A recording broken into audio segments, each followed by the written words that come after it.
الحمد لله رب العالمين والصلاة والسلام على أشرف المرسلين نبينا محمد وعلى آله وصحبه أجمعين. We were supposed to continue with the subject of rulings related to our homes. But because of the time, and inshallah ta'ala we'll just talk for half an hour or less, we'll talk about something else. There was a statement mentioned in the khutbah by Ibrahim Zidan Masjid-ul-Haqq rahimahullah. He mentioned this in his kitab al-tafsir. He was كان يذكر النار يعني كان يذكر الناس النار, that he was reminding people of the hellfire. He was talking to the people about the hellfire. So someone passed by and he said, لماذا تقنط الناس? Why are you making people in despair? When you talk about the hellfire, people become sad, they become worried, it brings the fear of Allah subhanahu wa ta'ala in the heart. So why you're making them in disparity from the mercy of Allah? He says, how can I make them in despair from the mercy of Allah when Allah subhanahu wa ta'ala said, يا عبادي الذين أسرفوا على أنفسهم لا تقنطوا من رحمة الله. He did not say قل. How can I make the people in despair from the mercy of Allah when Allah subhanahu wa ta'ala said, O my slaves, and the ayah says, قل, say, O Muhammad sallallahu alayhi wa sallam, my slaves, قل يا عبادي الذين أسرفوا على أنفسهم, those who transgressed upon themselves. لا تقنطوا من رحمة الله, do not be in disparity from the mercy of Allah, because indeed Allah subhanahu wa ta'ala forgive all sins. Indeed, Allah subhanahu wa ta'ala is the most forgiver, the most merciful. But he said, and also Allah subhanahu wa ta'ala said, وَأَنَّ الْمُسْرِفِينَ هُمْ أَصْحَابُ النَّارِ, that al-musrifin, which is قُلْ يَا عِبَادِي الَّذِينَ أَسْرَفُوا. So the characteristics that Allah subhanahu wa ta'ala mentioned in the first ayah, those who transgressed upon themselves, do not be in disparity from the mercy of Allah. Allah forgives all sins. But also Allah subhanahu wa ta'ala said about the musrifin, those who transgress upon themselves, they are the people of the hellfire. He said, وَأَنَّ الْمُسْرِفِينَ هُمْ أَصْحَابُ النَّارِ. Then he said to him and to the people, وَلَكِنَّكُمْ تُحِبُّونَ أَنْ يُبَشَّرَ أَحَدُكُمْ بِالْجَنَّةِ عَلَى مَسَاوِي أَعْمَالِ. But you people like for someone to give you the glad tidings of Jannah when you're upon sins. You like for people to tell you that, mashallah, have glad tidings, abshiru with regards to the Jannah, that Allah subhanahu wa ta'ala promised the believers al-Jannah while you are in the state of sin. And then he said, وَإِنَّمَا بشر أو أمر الله عز وجل النبي صلى الله عليه وسلم أن يبشر من أطاع وأن ينذر من عصى. Allah subhanahu wa ta'ala commanded the Prophet عليه الصلاة والسلام to give the bishara, to give the glad tidings to those who are obedient to him, and to warn those who are disobedient to him. And this is the balance that we need to have in our life. But that statement that he said, which shows something that is in ourselves as human beings, and it tends to be a norm among the time that we live in, that you would hear less and less warnings. And people like to hear all kinds of bisharat, which is good. Bashiru wa la tunaffiru, as the Prophet ﷺ, he said, give glad tidings. Do not repel people. Do not tell people that you're ruined, that you're this and that. This is a bad thing for a Muslim to say, of course. Man qala halaka al-nas, fahuwa ahlakahum, aw fahuwa ahlakuhum, as the hadith of the Prophet ﷺ, that has two meanings to it. Whoever says people are perished, they're destroyed, they're ruined, the situation is very bad, things like this, he's the one that destroyed them. Or the other meaning, he is the one that is destroyed. So this is not permissible for someone to make general statements like this, but rather we should bring the hearts to Allah subhanahu wa ta'ala and have the good expectations of Allah, and Allah subhanahu wa ta'ala is the most merciful. But we have to also warn, and we have to warn ourselves, because the Jannah is haqq and the nar, the hellfire, is haqq. Both are haqq, and both will have its people, and both will it will have its fill. It will be filled by human beings. So therefore the matter is a serious one, and we have to live this life with both, with the fear of Allah subhanahu wa ta'ala and hoping for the reward from Allah. And also the statement that he said that you people don't like someone to give you, that you people like for someone to give you glad tidings when you're upon sins.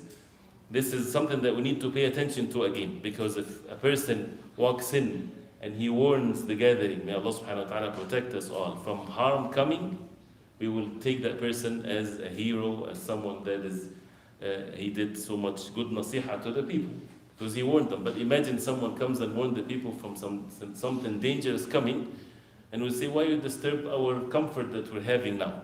We're comfortable, we're having good time, so why you want to warn us of? This is foolishness, right? People will be fools if they do this. And what is even much greater than this is when it comes to the everlasting life in the hereafter. And that's why the messengers of Allah, they were the best of all of the human beings. They did not really care about the desires of the people. They were not sent to please the people. They were sent with the haqq, and they had the best concern to the people. And sometimes when you have the concern to someone, you might make them hear something that they don't like to hear. You do that to your children, otherwise you're betraying them.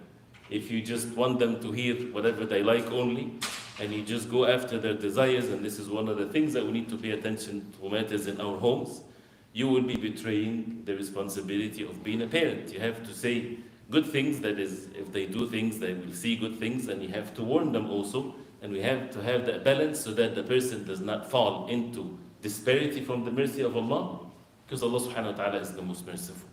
And no matter what a person did to himself, if he repents to Allah subhanahu wa ta'ala, Allah subhanahu wa ta'ala is the most forgiven. That's why when we repent to Allah, we should always have the good expectations that our sins are forgiven by the mercy of Allah. Not that we're dictating the matter upon Allah subhanahu wa ta'ala wal-'iyadhu billah, but because Allah subhanahu wa ta'ala promised us. But someone to continue to be in the state of sin and having that wishful thinking that he will be forgiven, this is not the way of the believers, and the believers should have the fear of Allah subhanahu wa ta'ala. And because of that, we need to have in our majalis and our gatherings the mention of the hereafter. This is also one of the things that has been becoming the norm now in our gatherings, and even in gatherings that talks about matters of deen and so on. I'm not sure, maybe I'm wrong, but what I'm witnessing is that there are less and less talk about the hereafter. Less and less talk about the day of Al-Qiyamah. Less talk about the Jannah and the Hellfire. And most of it, or there's lots of talk which is very, very benefiting. Yes, about things that would fix our worldly matters, which we need to know the halal and the haram and transactions and how to make salah. This is essential ilm, and this is a beautiful ilm, and we have to be upon this. But also we have to have the balance so that our hearts are purified. And the majalis of the people of knowledge and the majalis of the early generations of Islam was about this. And actually, matters of aqeedah, matters of salah, matters of transaction, these are matters of hereafter. So when we talk about what's halal and haram and buying and selling, these are majalis of the hereafter. It's not majalis of dunya. It's not majalis of worldly matters, because we get to know what Allah forbade and what Allah permitted, because this will have its effect in the hereafter. And whoever wants to really be upon az-zuhd and to be in state of abstinence from this being attached to this dunya, let him learn the rulings of buying and selling, as some said, because it makes you have this, the heart is less attached to the worldly matter and more attached to the hereafter, because we have to fear Allah subhanahu wa ta'ala in these matters. And the same thing when we talk about any subject in the deen, this is always have to be tied to the hereafter and what's coming ahead and so on. That's why, very briefly, inshallah, something that is we need to remind ourselves with, and we mentioned this before, and it might be some things that we would hear. It's Ibn al-Qayyim rahimahullah. It's beautiful to mention what some of the words that he said when he talked about some things that would corrupt the hearts. And the heart, if it's corrupted, it's not able to, physically a person is not able to do anything. So we need to work on purifying our hearts. And as mentioned, if you have dirt in your body, you wash it, you clean it. And this is every single decent human being will do. Sins contaminate our hearts. But if we don't put the effort to clean it, we're like that person that is physically not clean, and he sits with people, then he would disturb the whole environment. And this is why sins disturb communities. Individual sins causes disputes. Individual sins causes all kinds of evil things that happens and people don't understand why this is happening. It's exactly like if someone walks in with a terrible smell. Will people will be sitting pleasant and smiling and comfortable? No, they will be so much disturbed. This is how sins are, but we don't smell it, but it has an effect. There's evidence to this.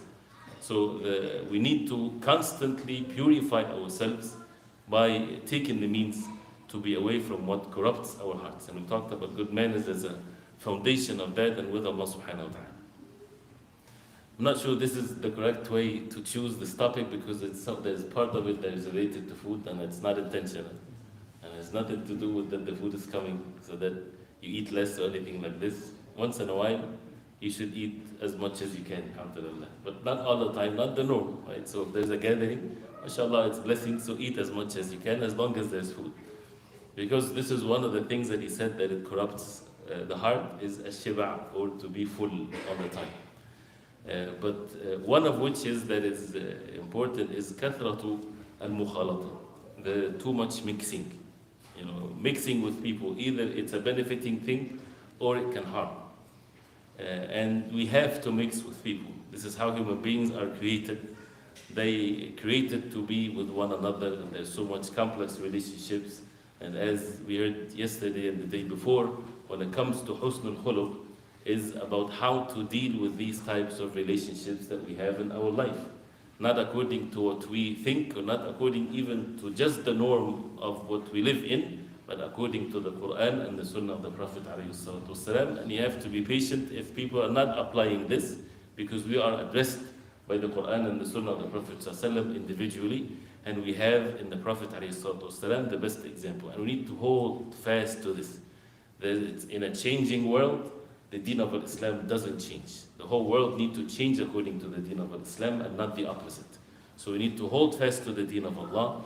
We need to go back and see how the deen of Allah was according to the way of the Prophet ﷺ, the early generations of Islam, and to be patient with that, because this is how to protect our hearts from all sorts of corruption. So how many, if we just think of how many sins are committed because of other people in our life. And then when we talk about our homes, how many sins are committed because of one's wife, because of one's husband, because of one's children. And having this ability to be able to see where the sins are coming from is one of the ways to cure ourselves and to repent to Allah subhanahu wa ta'ala. So either people will be a source of benefit for each and every one of us, or source of misery. And there are so many things in the Quran where, as we know, that the disbelievers will curse one another in the Day of Judgment. And those who followed versus those who followed them, and things like this. People would, even the closest friends, the closest relationships, if they in the Day of Judgment are from among the people of the hellfire, they will curse each other, and they would wish that they never ever met before. وَيَوْمَ يَعَضُّ الظَّالِمُ عَلَى يَدَيْهِ يَقُولُ يَا لَيْتَنِي اتَّخَذْتُ مَعَ الرَّسُولِ سَبِيلًا يَا وَيْلَتَى لَيْتَنِي لَمْ أَتَّخِذْ فُلَانًا خَلِيلًا لَقَدْ أَضَلَّنِي عَنِ الذِّكْرِ بَعْدَ إِذْ جَاءَنِي وَكَانَ الشَّيْطَانُ لِلْإِنسَانِ خَذُولًا. Which means, on the day when the zalim, the wrongdoer, would bite on his hands, and he would say, I wish I find the path to follow the Messenger sallallahu alaihi wasallam. يَا لَيْتَنِي اتَّخَذْتُ مَعَ الرَّسُولِ سَبِيلًا. I wish I took with the Messenger sallallahu alaihi wasallam his same path. And then he would say about himself, woe to myself, يا ليتني يا ويلتا ليتني, I wish I never took so and so. Fulanan is a person, an individual by his name. That's what fulanan means. But of course, this is for everybody that would be in such a situation. So that means in the Day of Judgment, as the ulama, they say in the tafsir, that person would say the name of his friend. He would say, Laitani, I did not take, and he would say his name. I wish I didn't take him as my Khalil, or my closest friend. Why? لَقَدْ أَضَلَّنِي عَنِ الذِّكْرِ بَعْدَ إِذْ جَاءَنِي. He had deviated me away from the dhikr, from the Quran, from the Sunnah of the Prophet ﷺ, after it came to me. And this is how the shaitan, he takes the people. So why is that? It's because of the bad mixing with others. We mix with people outside of our homes, and we mix with our loved ones in our homes. And that has an effect on this, and this has an effect on that. And that's why we have to secure our homes and to build our iman, so that when we go outside, to mix with people, then we have that strength that we're able to mix with them only in matters of goodness, and we protect ourselves from committing sins just because we are in a certain crowd or a certain situation. And also Allah subhanahu wa ta'ala says, Al-akhillau yawma'idin ba'duhum li ba'din adu illa al-muttaqin. That al-akhilla, this is the plural of khalil, the closest ones to each other in this life, they will be enemies to each other except the muttaqin. Only the muttaqin, those who are close to each other, or even if they don't know each other, what brought them is the taqwa of Allah subhanahu wa ta'ala, the fear of Allah. They will be, in the day of judgment together. Their love for the sake of Allah will continue. Otherwise, those who were not upon taqwa, they would be enemies to each other. And it doesn't matter what type of relationship that they had in this life. Even if it's one's son, one's parents, one's husband, wife, whatever there is, if they're not in the day of judgment from among the people of Jannah, then it will be enmity, an everlasting one, وَالْعِيَاذُ بِاللَّهِ. And this is again and again one of the things that a person should advise himself and his children and his family, that we want this relationship to continue forever. We don't want this relationship to be only in this life. Because if one is in Jannah and one is in the hellfire, وَالْعِيَاذُ بِاللَّهِ, then there's no more relationship. So we want that relationship to continue forever. How to do that is by saving ourselves from the hellfire. And many verses in the Quran that talks about this. And Al-Qayyim rahimahullah, when he said that how to perfect in a brief statements this issue of mixing with people, because as we know, there's no excuse in sins. And al-mu'min alladhi yukhalitu an-nas wa yasbir ala adab, the believer that mixes with people and he's patient when it comes to the harm that comes from them, he is better. خير من المؤمن الذي لا يخالط الناس ولا يصبر على أذاهم, is better than the one that doesn't mix with people, and as a result of that is not patient with their harm. So it's best to mix with people, but to be patient. It is not mixing with people and in the absolute sense and then compromise your deen. It's not like we need to do something, we need to establish the deen of Allah, we need to establish ourselves, and this is not the goal. This is the goal, and the mean has to be according to the deen of Allah. And if Allah subhanahu wa ta'ala commanded us to do something, we are slaves of Allah. And read the stories in the Quran. Read of how Allah subhanahu wa ta'ala, when people submit themselves as ibad, as slaves of Allah subhanahu wa ta'ala, the outcome is beyond what they imagine. So if you ever think that you know the outcome of your actions, this is not right. We don't know the outcome of our actions. And if you are obedient to Allah subhanahu wa ta'ala, the outcome in this life is far beyond of what you can even imagine. وَمَنْ يَتَّقِ اللَّهَ يَجْعَلْ لَهُ مَخْرَجًا وَيَرْزُقْهُ مِنْ حَيْثُ لَا يَحْتَسِبُ. Whoever fears Allah, Allah subhanahu wa ta'ala, two things, will make ways out for him, way out of difficulties, tightness, whatever there is. And He will provide for him where he does not expect, beyond one's expectations. With what? With the taqwa of Allah, with the fear of Allah. So this is the comfort of this life, that it's beyond our capacity to expect what's going to happen. We just need to submit ourselves with ilm, with knowledge of what Allah subhanahu wa ta'ala wants from us, and rely upon Allah subhanahu wa ta'ala, and leave the matter to Allah, the one that created you. You would see by the mercy of Allah things that you can never ever imagine that this would happen to you. And this is to all of the messengers of Allah. Whoever sees the Prophet ﷺ in the time when he was in Mecca, he would never see or expect that this is what's going to happen to the Prophet ﷺ after just less than 23 years, the status of the believers at the end of the life of the Prophet ﷺ. And the same thing with every Prophet of Allah. When they were obedient to Allah subhanahu wa ta'ala, Allah subhanahu wa ta'ala made ways out for them. So the proper understanding of how to mix with one another is that people should be mixed in matters of al-khayr. So people either will be mixed in matters of goodness, which is no doubt it's a good thing, like the Jumu'ah, like the Jama'at, the Jama'ah in the Masjid, Al-A'yad in the Eid, in the Hajj, learning the ilm, the knowledge, Al-Jihad fi sabilillah, Al-Nasiha. When someone is given nasiha to someone, this is good mixing that people are in need. So this is no doubt, and this is something also that we need to learn with ilm. And there are some duties to be done in our masajid and some duties to be done at home, like the salah, for example. Men, it's an obligatory thing for them to pray in the masjid. as the Prophet ﷺ did. And even for those who said that Salatul Jama'ah is not wajibah, they were not praying at home. And this is one of the, I don't know how to put that together, that sometimes some knowledge is bad for a person. How can that be? Knowledge is always a beautiful thing. But when someone receives a piece of ilm that makes him act less of good deeds, that's not a good thing for him. Right? So if someone get to see according to some opinion that Salatul Jama'ah is mustahabba and it's not obligatory. For example, I'm not saying that this is the correct opinion. That means what, a person would leave it, relax. He used to come for Salatul Jama'ah, but then he heard someone says that it's only recommended, so he stays home. If it's recommended, that means a person should even put more effort to come. And we have in the Messenger sallallahu alaihi wasallam the best example. Never prayed at home unless he was sick, alayhi salatu wasalam, and this is one of the excuses of missing Salatul Jama'ah.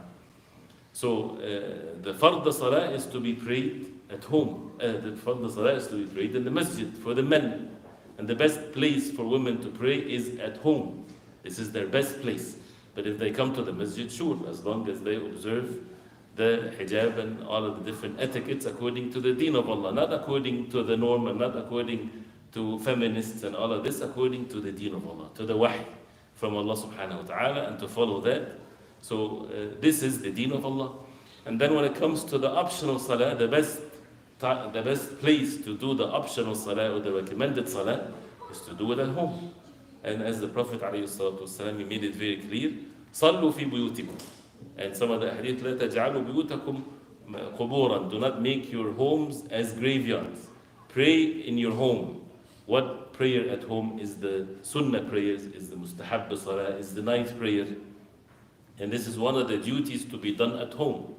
And that's why when someone prays the fard in the masjid and he prays the sunnah in the masjid and then doesn't pray anything at home, praying the sunnah in the masjid is a good thing. And if you're praying sunnah in the masjid, continue to do so. Do not take the words from this that you pray sunnah at home, because it's been made very clear that whoever decides to pray sunnah at home, because of our weaknesses, he end up not praying sunnah at all. He will forget, he'll go home and be busy with something else, all these types of things. So therefore, when the ulama, they talk about this, which is better, to pray sunnah in the masjid or at home? In general, in principle, of course at home.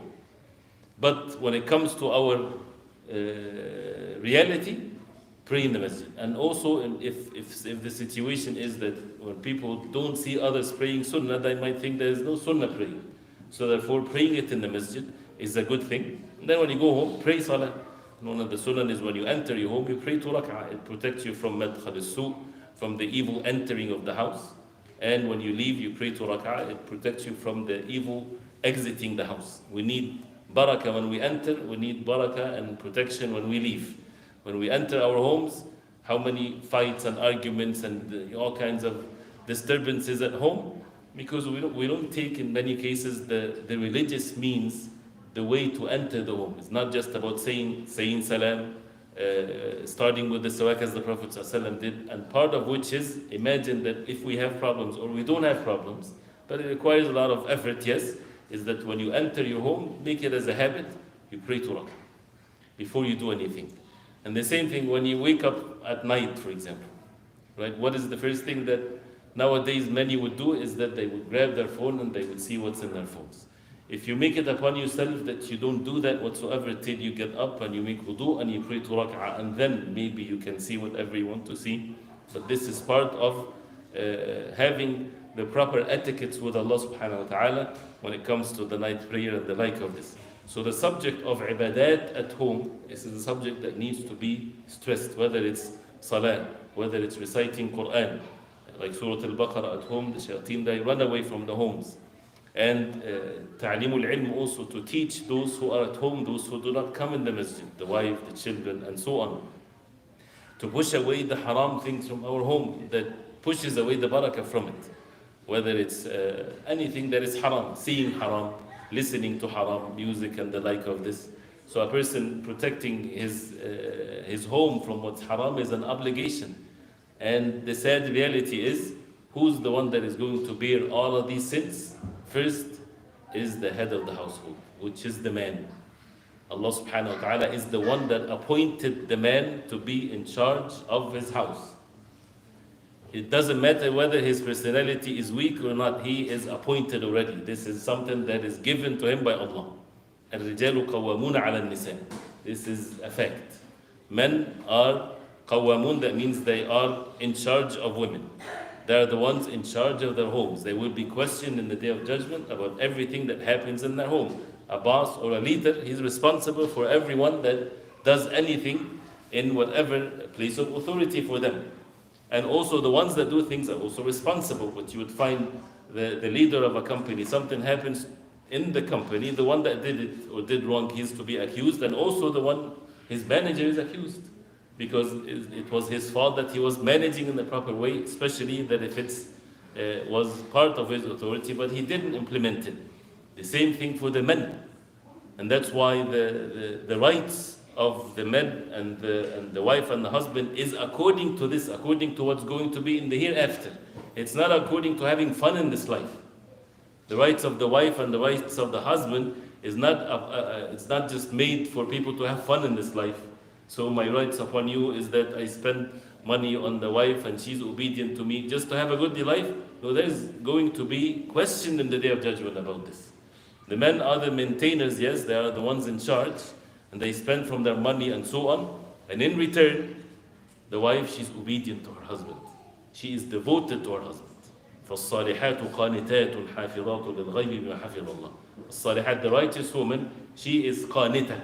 Al-qunut is when you stand in salah. In this context, that means she is devoted to her husband, to fulfill the needs of her husband. She's obedient to her husband in matters of ma'roof, not in matters of sins.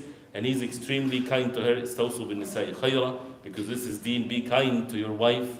It goes this way. This is the deen of Allah, with all the details of it. But when one is not fulfilling the right of the other, one is not taking care of his household the way he ought to, he's not having the good manners with his wife and so on, and she's disobedient to him, well, we expect for the house to be filled of shayateen, wa'adhu billah.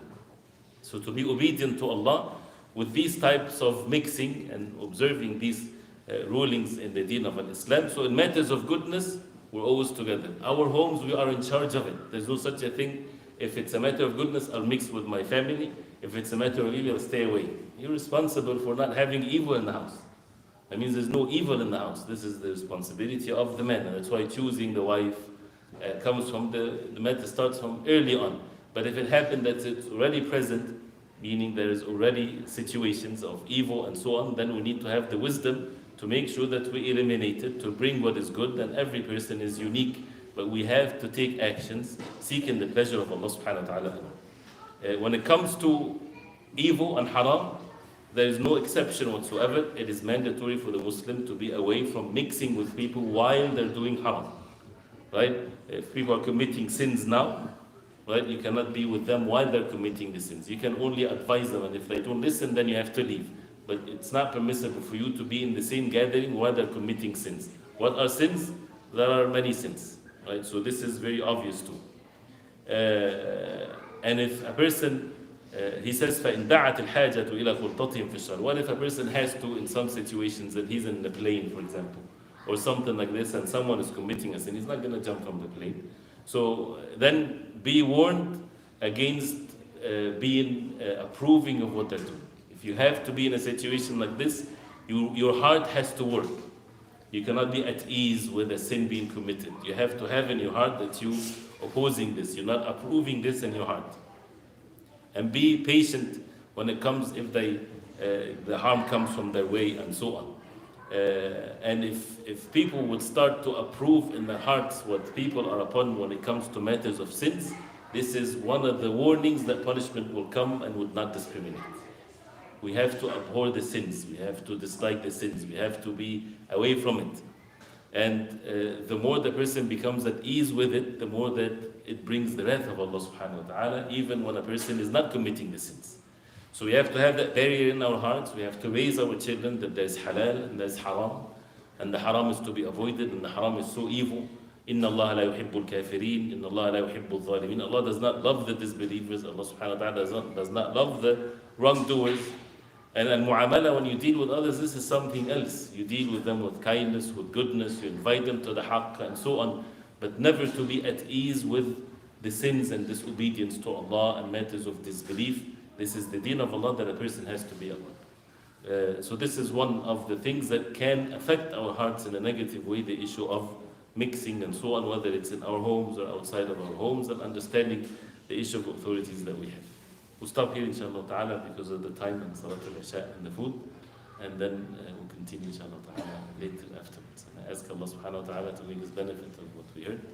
Sallallahu wa sallam wa baraka ala Muhammad wa sallam. I didn't talk about the food.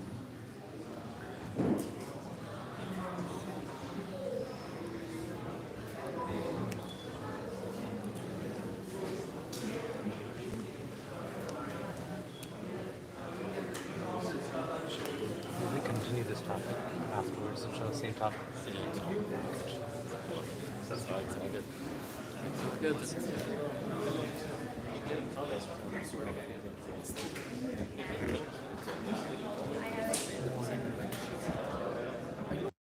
We still have Darul Quran. Do we have an account for the masjid? Assalamu alaikum. Good.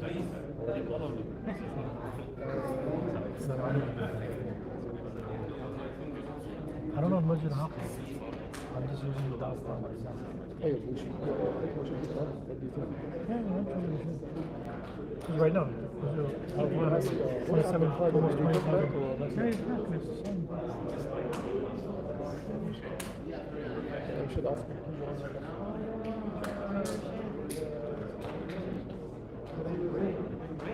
Good to see you in my neighborhood.